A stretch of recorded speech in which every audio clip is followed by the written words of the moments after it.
बड़ी अजीबोगरीब चीज हुई नाज़रीन इसराइल में, ये मैं आपको जरूर बताना चाहूंगा। इसराइल की पार्लियामेंट के अंदर ना एक तकरीब हुई और ये अपनी नौयत की अजीबोगरीब किस्म की तकरीब थी और ये ज्यादातर ईसाई वफूद बुलाए गए, मुख्तलिफ ममालिक से इन लोगों का ताल्लुक था और इन लोगों को कहा गया कि आप यहां पे आगे खड़े होकर अपने अपने दिल की बात करें।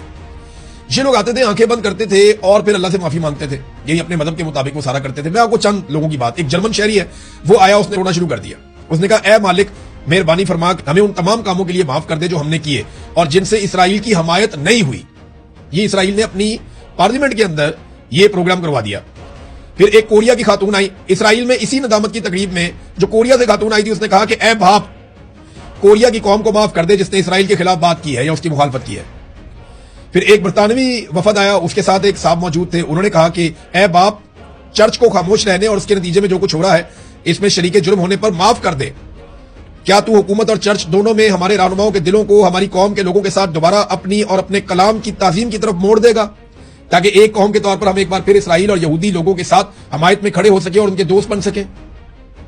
तो ये एक अजीबोगरीब किस्म की एक तकरीब थी। मैं हैरान हो रहा था कि वॉर की तरफ जाते हैं, कभी इस तरफ जाते हैं।